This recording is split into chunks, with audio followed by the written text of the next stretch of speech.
Hello दोस्तों, welcome back to my channel.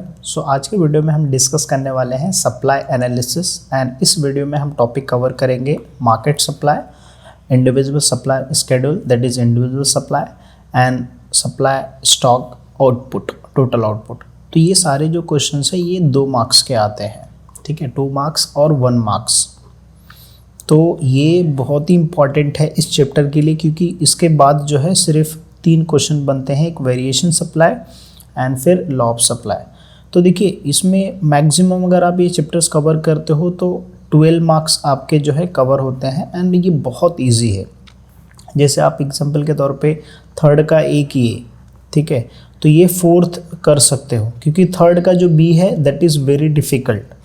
तो अगर उसको आप ऑप्शन में डाल रहे हो, हालांकि ऑप्शन में नहीं डालना है उसको, तो इसके ऊपर ऑलरेडी वीडियोस मैंने बना दिए हैं, तो उसमें से 2 क्वेश्चन करो, बाकी के क्वेश्चंस इस चैप्टर से करो। एंड फर्स्ट टू लेके 5th तक बहुत ही इंपॉर्टेंट है, इसमें से कोई चैप्टर ऑप्शन में मत डालना, क्योंकि अगर आप इतने चैप्टर्स कर लेते हो तो 80 मार्क्स का जो पेपर रहेगा ऑलमोस्ट आप जो है 50 to 60 मार्क के क्वेश्चंस इजीली जो है अटैम्प्ट कर सकते हो। तो याद रखिए, ठीक है। So that is the important chapters 1st to 5th। तो हमने ऑलरेडी ये सारे चैप्टर्स के ऊपर वीडियो बनाया है, लिंक डिस्क्रिप्शन में डाल दूंगा इकोनॉमिक्स का, ठीक है। तो हम डिस्कस करेंगे पहले total output, stock and supply, ठीक है। सो वीडियो के साथ बने रहिए। अगर आपको कुछ डाउट होगा या कुछ आपका सजेशन है, कुछ रिक्वेस्ट है, तो आप कमेंट सेक्शन में ज़रूर मेंशन कीजिए, मैं उस टॉपिक के ऊपर वीडियो बना दूंगा। पहले हम टोटल आउटपुट डिस्कस कर लेते हैं, उसके बाद स्टॉक एंड सप्लाई डिस्कस करेंगे, ठीक है। तो अगर हम टोटल आउटपुट की बात करें तो ये आउटपुट क्या होता है sir? This is output. Output मतलब क्या होता है कि जब हम कोई चीज़ क्या करते हैं, इनपुट देते हैं और उसको फिर प्रोसेसिंग करते हैं, तो लास्ट में क्या आता है? आउटपुट आता है। सर एग्जांपल बताओ। एक फार्मर है यहाँ पे, ठीक है, फार्मर है, फार्मर ने क्या किया, जो है सीड्स सॉ किया, मतलब बोया, ठीक है, उसने इनपुट किया कहाँ पे, उसके जो भी उसका पर्टिकुलर लैंड रहेगा उस एरिया में उसने क्या किया, सीड्स डाला, ठीक है। सीड्स डालने के बाद उसका काम खत्म होता नहीं, उसके बाद उसको क्या करता है, वाटर देता है, फर्टिलाइजर्स देता है ना, उसको बराबर रखवाली करता है ना, प्रोसेसिंग करता है, उसके अंदर 2-3 बार पानी चलाता है, फिर फर्टिलाइज़र डालता है, फिर पेस्टिसाइड, अगर कुछ कीड़े आ गए हैं तो दवाएं कुछ डालता है, एंड फिर वो 3 to लेके 4 मंथ चलता है प्रोसेस, एंड फिर 4 मंथ के बाद लास्ट में उसको क्या होता है, आउटपुट आता है। जैसे यहाँ पे इनपुट उसने सीड्स जो डाला था वो राइस का डाला था, ठीक है, तो राइस का सीड्स डालने के बाद उसको प्रोसेसिंग किया, या चलो वीट का एग्जांपल लेते हैं, वीट डाला, प्रोसेसिंग किया, फिर उसके बाद लास्ट में उसके पास क्या मिला, वीट आया, है ना। अगर राइस का करेगा तो क्या करेगा, राइस का जो होता है राइस, और वीट का रहेगा तो वीट, है ना, या कोई भी take example any of. So that is what the input, processing and output. तो आउटपुट समझा। आउटपुट मतलब जो हम करते हैं, जैसे एग्जांपल के तौर पे वट एवर वी स्टडी, जो भी जितना भी हम 4 घंटा पढ़ रहे हैं, 2 आवर्स पढ़ रहे हैं, 3 आवर्स पढ़ रहे हैं, 4 आवर्स पढ़ रहे हैं, जितना भी हम पढ़ रहे हैं वो आवर्स का जो है ये क्या कर, आप 3 आवर्स पढ़ रहे हो मतलब you are giving input of 3 hours, and उस 3 आवर्स में आप क्या करते हो, पढ़ते हो, प्रोसेसिंग करते हैं, एंड लास्ट में आपको पता चलता है कि आपको 2 क्वेश्चन याद हुआ, 3 क्वेश्चन याद हुआ, ठीक है, सरल भाषा में। So total output that means कि जो भी प्रोडक्शन है, टोटल प्रोडक्टिविटी, कितना प्रोड्यूस्ड हुआ, मतलब कितना उत्पादन हुआ, वो क्या होता है, टोटल आउटपुट होता है। What is total output? Total output मतलब टोटल उत्पादन, कितना जो है पैदावार हुआ, कितना मतलब कितना प्रोडक्टिविटी हुई, ठीक है, कितना क्वांटिटी हुआ, ठीक है, वो पर्टिकुलर लैंड में जो भी इसने प्रोसेस किया था। So output produce through the processing production. Output कैसे प्रोड्यूस किया जाता है? इनपुट किया जाता है, इनपुट के बाद प्रोसेसिंग किया जाता है, प्रोसेसिंग के बाद लास्ट में क्या आता है, आउटपुट आता है, ठीक है। Output in economic, output economics मतलब क्या होता है, टोटल क्वांटिटी, क्या होता है, total quantity of goods and services produced in a given period of time. तो मैंने वही बोला, टोटल आउटपुट मतलब क्या होता है, जो भी total goods and services produce करते हैं, ठीक है। अब प्रोड्यूस करते हैं, जैसे मैंने यहाँ पे 3 to 4 मंथ बोला, तो ये पर्टिकुलर टाइम हो गया, ठीक है। बाय फार्म, यहाँ पे फार्मर हो गया तो फार्मर फार्म हो गया, ठीक है, इसका एक बिजनेस है। इंडस्ट्री और कंट्री, चाहे हम एक पर्टिकुलर बिजनेस का एग्जांपल लें, चाहे वो पर्टिकुलर जैसे शुगर का इंडस्ट्रीज लें, या तो कोई भी हम इंडस्ट्री, ठीक है, एनी इंडस्ट्री, ठीक है, फार्मिंग एंड एग्रीकल्चर इंडस्ट्रीज, तो उसके बाद फिर या तो पूरा टोटल कंट्री का कितना आउटपुट है, तो that is what the output. समझा? आउटपुट इकोनॉमिक्स में क्या बोलते हैं? Total quantity of goods and services produced एक particular in given period of time, एक पर्टिकुलर टाइम में, जैसे 3 to 4 ईयर हो, 3 to 4 मंथ हो सकता है या 1 ईयर तक हो सकता है ना। आपने काफ़ी टाइम न्यूज़ पे सुना रहेगा कि इस टाइम पे जो है दाल का प्रोडक्शन ज़्यादा हुआ, राइस का प्रोडक्शन कम हुआ, है ना। तो ये क्या है? टोटल आउटपुट बताते, वो आउटपुट बताते कितना प्रोडक्शन हुआ, कितना आउटपुट हुआ। Therefore total output is the total amount of commodity. Commodity के जगह पे हम प्रोडक्ट भी यूज़ कर सकते हैं, गुड्स भी यूज़ कर सकते हैं, ठीक है। Commodities produced during the time of, okay, with the help of the all the factor of production. Sir ये all the factor of production में हमने प्रीवियस वीडियो में डिस्कस किया था। फैक्टर ऑफ प्रोडक्शन क्या होता है? लैंड, लेबर, कैपिटल और एंटरप्रेन्योर, ठीक है। सो ये होता है फैक्टर ऑफ प्रोडक्शन। तो हम पर्टिकुलर फार्मर के पास लैंड था, वो खुद का जो लेबर यूज़ कर रहा था, उसके बाद उसके अंदर पानी चलाने के लिए या पेस्टिसाइड या सीड्स जो भी है उसको कैपिटल यूज़ कर रहा था वो, एंड वो खुद एक एंटरप्रेन्योर था। तो उसका यूज़ करके उसने क्या किया, जो भी गुड्स एंड सर्विसेज प्रोड्यूस किया उसको हम क्या बोलते हैं? टोटल आउटपुट बोलते हैं, ठीक है। So I hope you understand everything कि टोटल आउटपुट क्या होता है, ठीक है। कुछ भी डाउट रहेगा वापस से आपका कुछ एग्जांपल्स रहेगा तो कमेंट सेक्शन में ज़रूर बताना। अब हम नेक्स्ट डिस्कस करते हैं स्टॉक। स्टॉक मतलब होता है कमोडिटी। अगर हम कमोडिटी एग्जांपल लेते हैं, कमोडिटी और गुड्स, कमोडिटीज रहेगा, गुड्स और प्रोडक्ट अवेलेबल फॉर सेल। अगर हमारे पास गुड्स और सर्विसेज अवेलेबल है क्या करने के लिए? सेल करने के लिए ही, उसको हम क्या बोलते हैं? स्टॉक बोलते हैं। स्टॉक मतलब क्या होता है? Total commodities available for sale, that is called as stock. Stock का बेसिक मीनिंग क्या है? स्टॉक मतलब क्या होता है? अपने पास जितना गुड्स है सेल करने के लिए, ठीक है। हम एक प्रोड्यूसर हैं, मतलब सप्लाई जब आप पढ़ोगे तो think like a seller, you are a seller, आप सेलर हो, उस एंगल से पढ़ोगे तो आपको समझ में आएगा। अगर आप डिमांड पढ़ रहे हो तो think like a consumer, you are a consumer. And अगर आप स्टॉक पर जैसे सप्लाई पढ़ रहे हो तो थिंक लाइक योर सेलर, आप सेलर हो, आपके पास जो क्वांटिटी कमोडिटी बचा है तो वो, या जो भी क्वांटिटी ऑफ कमोडिटी है क्या करने के लिए? सेल करने के लिए, तो वो क्या हो जाएगा? आपका स्टॉक हो जाएगा। क्या हो जाएगा? स्टॉक हो जाएगा, राइट। समझा जनरल मीनिंग? अब हम थोड़ा सा थ्योरेटिकल देख लेते हैं। स्टॉक वही चीज बता रहेगा, स्टॉक इज टोटल क्वांटिटी। क्या है? टोटल क्वांटिटी किसका? कमोडिटीज का, जो अवेलेबल है क्या करने के लिए? सेल करने के लिए, विथ अ सेलर। सेलर के पास जो है सेल करने के लिए है एक पर्टिकुलर पॉइंट ऑफ टाइम। मतलब पर्टिकुलर पॉइंट ऑफ टाइम मतलब हो सकता है कि जन टू मार्च, हो सकता है कि जन टू दिसंबर, हो सकता है अप्रैल टू मार्च, डिपेंड्स होता है। एक पर्टिकुलर टाइम ड्यूरेशन जो होता है। Stock refer the quantity, refer quantity purchased मतलब है, ठीक है, किसका? बाय अ सेलर, ठीक है। स्टॉक हम उसको बोलते हैं जो क्वांटिटी ऑफ कमोडिटी अवेलेबल है किसके पास? स्टॉक के पास। तो जो मैंने आपको बताया वो भी आप लिख सकते हो, ये भी आप क्या कर सकते हो? एक्सप्लेन कर सकते हो। एक और चीज, स्टॉक आप इंक्रीज कर सकते हो। Stock can be increase by producing, मतलब जितना ज़्यादा हम प्रोडक्शन बढ़ाएंगे उतना ज़्यादा हमारा स्टॉक क्या हो जाएगा? बढ़ते जाएगा। Okay, so stock can be increased, okay, by producing more quantity of commodity. Stock can not, okay, stock can be increased by producing, वही जो मैंने बताया, stock can be increase by production. Without stock supply is not possible. जब तक हमारे पास stock नहीं रहेगा तब तक हम सेल कर सकते क्या? नहीं सेल कर सकते, right. So normally stock can not, stock can exceed, exceed मतलब ज़्यादा, ओके, स्टॉक ज़्यादा हो सकता है सप्लाई से, okay. So stock can be more as compare to supply, okay, and it is a fixed inelastic. Inelastic अगर आपको नहीं समझता है तो आप मेरा जो है 3rd B का वाला जो वीडियो है जो मैंने लास्ट ईयर ही अपलोड किया था, सो वो वीडियो आप जाके देख सकते हैं, ठीक है। That was my old videos. फिर भी अगर आपको वो वीडियो देखने के बाद अगर आपको लगता है कि नया वीडियो चाहिए तो उस पर कमेंट कर देना उस वीडियो पे, definition I will upload video, ठीक है। तो ये आप रेट कर सकते हैं, यहाँ पे देखो लिखा फर्नीचर, गारमेंट्स एग्जाम्पल दिए, ओके। अब हम सप्लाई पढ़ते हैं। सप्लाई मतलब क्या होता है? सप्लाई मतलब एक सेलर क्या करता है? सेलर इज, ओके, वॉन्ट्स मतलब एक सेलर है, वो क्या करता है, सेल करता है। कब सेल करेगा, जब उसको एक पर्टिकुलर प्राइस मिलेगा, बराबर है ना।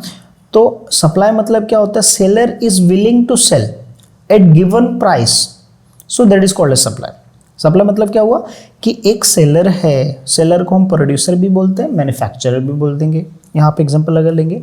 सो यह प्रोड्यूसर, तो सप्लाई क्या कर रहा है, एक seller that means producer is willing to sell, मतलब यहाँ पे सेलर क्या करना चाहता है, सेल करना चाहता है जो भी उसको पर्टिकुलर प्राइस मिल रहा है एक पर्टिकुलर टाइम में, तो उसको हम क्या बोलते हैं, सप्लाई बोलते हैं।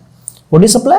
सप्लाई मतलब जैसे आप सेलर हो तो आप क्या करना चाहते हो, जो भी एक पर्टिकुलर प्राइस है उस प्राइस पे आप सेल करना चाहते हो, that means you are willing to sell, आप इसके लिए राजी हो कि भाई आप मुझे ये प्राइस पे क्या करना है, सेल करना है। सो that is what the supply, क्योंकि आप सेल कर रहे हो दैट मीन्स आप सप्लाई कर रहे हो, है ना।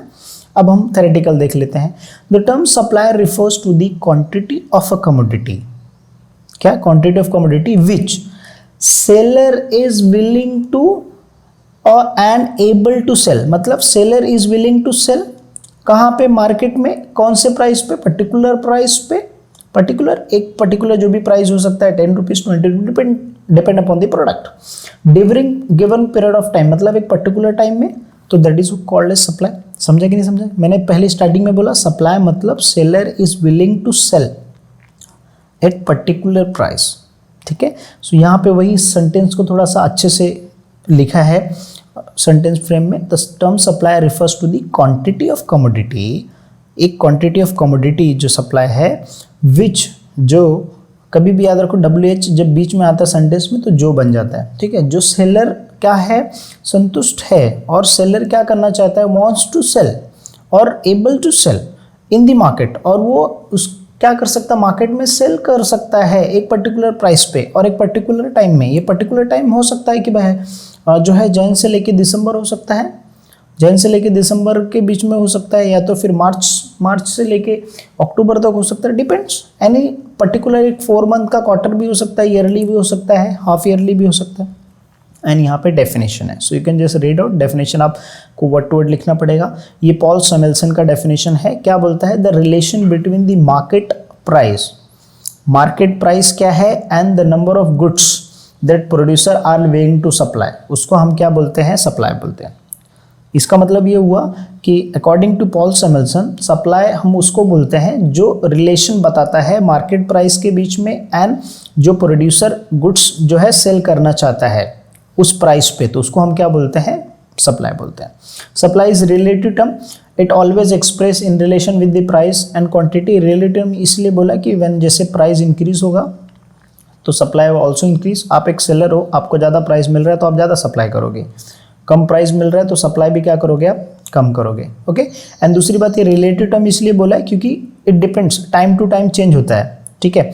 आज के वक्त में प्राइस ज़्यादा है, कल के दिन हो सकता है आपका कम हो जाए price, so that is what the relative, time to time क्या होता है, प्राइस चेंज होता है, ओके। सो आई होप आपको समझ में आ गया रहेगा। अगर आपको कुछ डाउट है तो आप कमेंट सेक्शन में ज़रूर बताइएगा।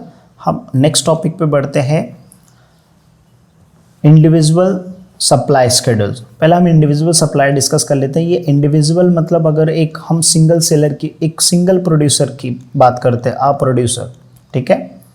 आ प्रोड्यूसर बेसिकली आ सेलर, एक सेलर की जब हम बात करते हैं तो that is what the individual supply, ठीक है। जब एक सेलर, जब एक प्रोड्यूसर क्या करता है, सप्लाई करता है, सो उसको हम क्या बोलते हैं, जो है इंडिविजुअल सप्लाई बोलते हैं, ठीक है।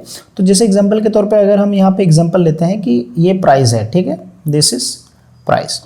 अब यहाँ पे देखा जाए तो जैसे प्राइस अगर मैं 10 रुपीज़ ले रहा हूँ तो क्वांटिटी जो सप्लाइड है, ठीक है, क्वांटिटी सप्लाइड, चलो मैं एग्जांपल लेता हूँ। क्वांटिटी सप्लाइड जब प्राइस 10 रुपीज़ था, क्वांटिटी सप्लाइड 100 यूनिट था।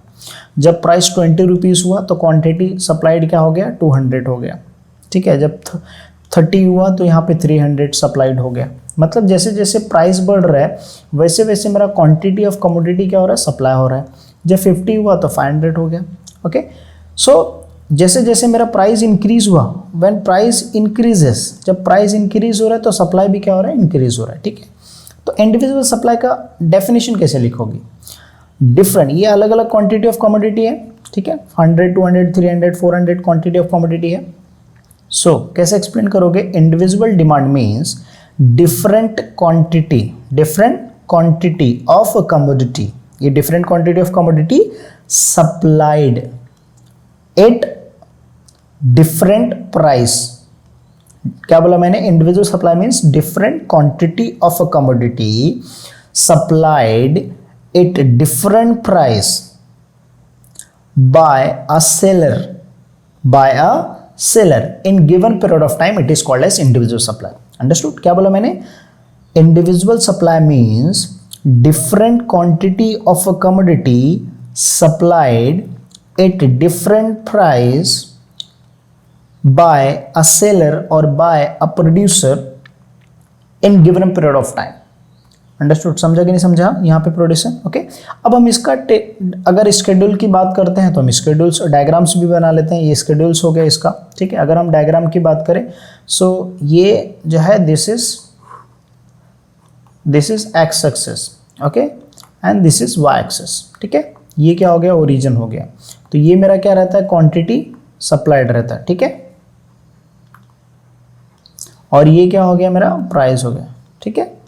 सो प्राइस यहाँ पे कितना है? 10 है, 20, 30, 40 एंड 50, ठीक है। क्वांटिटी सप्लाइड 100 है, 200, 300, 400 एंड 500, ठीक है।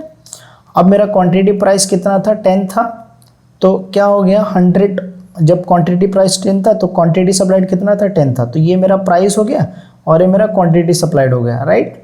सो ये डायग्राम यहाँ पे बनेगा। जब मेरा 20 प्राइस था तो मेरा प्राइस कहाँ पे है? यहाँ पे है। मेरा क्वांटिटी सप्लाइड कितना? 200 यहाँ पे। सो आई विल, अगर मैं इसको ज्वाइन करता हूँ तो ऑलमोस्ट यहाँ पे मेरा बनेगा, राइट।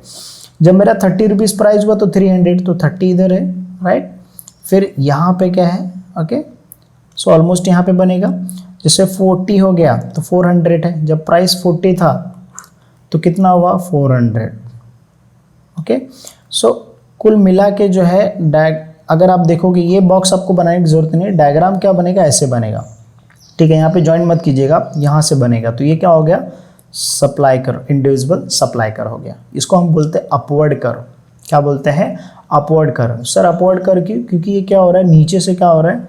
अप साइड जा रहा है, ओके। सो इसके लिए हम इसको क्या बोलते हैं? अपवर्ड बोलते हैं। डिमांड कर को हम डाउनवर्ड बोलते हैं क्योंकि वो डाउनवर्ड होता है फ्रॉम लेफ्ट टू राइट। यहाँ पे क्या हो रहा है? लेफ्ट से लेके क्या जा रहा है? ये लेफ्ट है। सो लेफ्ट से क्या हो रहा है? राइट साइड अपवर्ड हो रहा है। डाउनवर्ड डिमांड करो में डाउनवर्ड होता है लेफ्ट से right. Understood? So I hope you understand what is individual supply. अब हम मार्केट सप्लाई का डिस्कस कर लेते हैं। मार्केट सप्लाई का मैंने यहाँ पे टेबल ऑलरेडी बुक से जो है ले लिया है ताकि आपका थोड़ा टाइम बचे, वीडियो थोड़ा सा शॉर्ट बने। तो मार्केट सप्लाई क्या होता है? देखो मार्केट सप्लाई का डेफिनेशन कैसे लिखोगे? देखो यहाँ पे अलग अलग मार्केट में क्या है? एक सेलर है, 2 सेलर, 3 सेलर, 3 से ज़्यादा भी हो सकता है। आप 10 सेलर ले लीजिए, है ना। सो डिफरेंट सेलर्स लोग क्या कर रहे हैं? डिफरेंट क्वांटिटी ऑफ कमोडिटी क्या कर रहे हैं? सेल कर रहे हैं अलग अलग प्राइस पे, राइट। अलग अलग प्राइस पे अलग अलग क्वांटिटी कमोडिटी सेल कर रहे हैं। तो सर डेफिनेशन कैसे बनेगा? देखो market supply means different quantity of a commodity, different quantity of commodity supplied, different quantity of commodity supplied by different seller at different price in given period of time, it is called as market supply. वापस I will repeat again, market supply means different quantity of a commodity supplied, different quantity of commodity supplied by different seller, different quantity of commodity supplied by different seller at different price in given period of time, it is called as in given period of time। लगाना आपको जरूरी है कि एक particular time में इतना supplied था। क्या बोला मैंने? Different quantity of a commodity supplied by different seller at different price in given period of time, it is called as market supply. उसको हम क्या बोलते हैं? मार्केट सप्लाई, ठीक है। I hope you understand. अब अगर हम इसका करो बनाएंगे तो देखो हम सिर्फ प्राइस को कंसीडर करेंगे एंड मार्केट सप्लाई को, क्योंकि इसका क्या कर दिया उसने? टोटल कर दिया। तो यहाँ पे भी देखिए प्राइस कम था, सप्लाई कम था। प्राइस जैसे बढ़ा वैसे सप्लाई भी क्या हो गया? इंक्रीज हो गया। सो आप इसका डायग्राम बना के मुझे क्या कर सकते हो? इंस्टाग्राम पे, ओके। अगर आप इंस्टाग्राम पे हो तो वेरी गुड, आप मुझे इंस्टाग्राम पे क्या कर सकते हो? टैग कर सकते हो, ठीक है। ठीक है, ये डायग्राम, इसका डायग्राम बना के सेम डायग्राम बनेगा। ये क्या होगा, प्राइस होगा, ठीक है, this is price and this is quantity supplied, ठीक है। आप इसको मार्केट सप्लाई भी क्वांटिटी सप्लाइड लिखोगे तो ज़्यादा बेटर है, कोई प्रॉब्लम नहीं है। ये जरूर लिखिएगा क्योंकि ये मेन होता है यहाँ पे वाई एक्सिस। ओके, इसका भी डायग्राम ऐसी बनेगा जैसे अगर मैं 10 का एग्जांपल लेता हूँ, 10, 20, 30, मैं 10 का सिर्फ 40 एंड 50, ठीक है। यहाँ पे क्वांटिटी सप्लाइड 600 और उसके बाद जो है क्वांटिटी 900, फिर उसके बाद 1200, ठीक है। तो यहाँ पे जब प्राइस 10 था तो क्वांटिटी सप्लाइड 600 था, 20 था तो 900, तो ऑलमोस्ट डायग्राम इस टाइप का बनेगा। तो आप मुझे बना के डायग्राम जो है टैग कर सकते हो, ठीक है। सो आई होप आपको समझा रहेगा। नेक्स्ट वीडियो जो मैं बनाऊंगा वहाँ पे डिटर्मिनेंट्स में डिस्कस करूंगा एंड डिटर्मिनेंट्स डिस्कस करने के बाद लॉ ऑफ सप्लाई जो है वो भी मैं डिस्कस करूंगा। एंड एक और चीज़ दोस्तों, अगर आप वीडियो लास्ट तक देख रहे हो तो मुझे बताओ कि मुझे बोर्ड पे ज़्यादा आपको बेटर अच्छा समझता था या ये स्क्रीन वाला आपको ज़्यादा समझ रहा है, तो आप जरूर कमेंट सेक्शन में बताइएगा। अगर आपका जैसे सजेशन रहेगा उसके हिसाब से मैं क्या करूँगा, स्क्रीन या बोर्ड का जो है चेंज करूँगा। सो पूरा वीडियो देखने के लिए thank you so much guys watching video.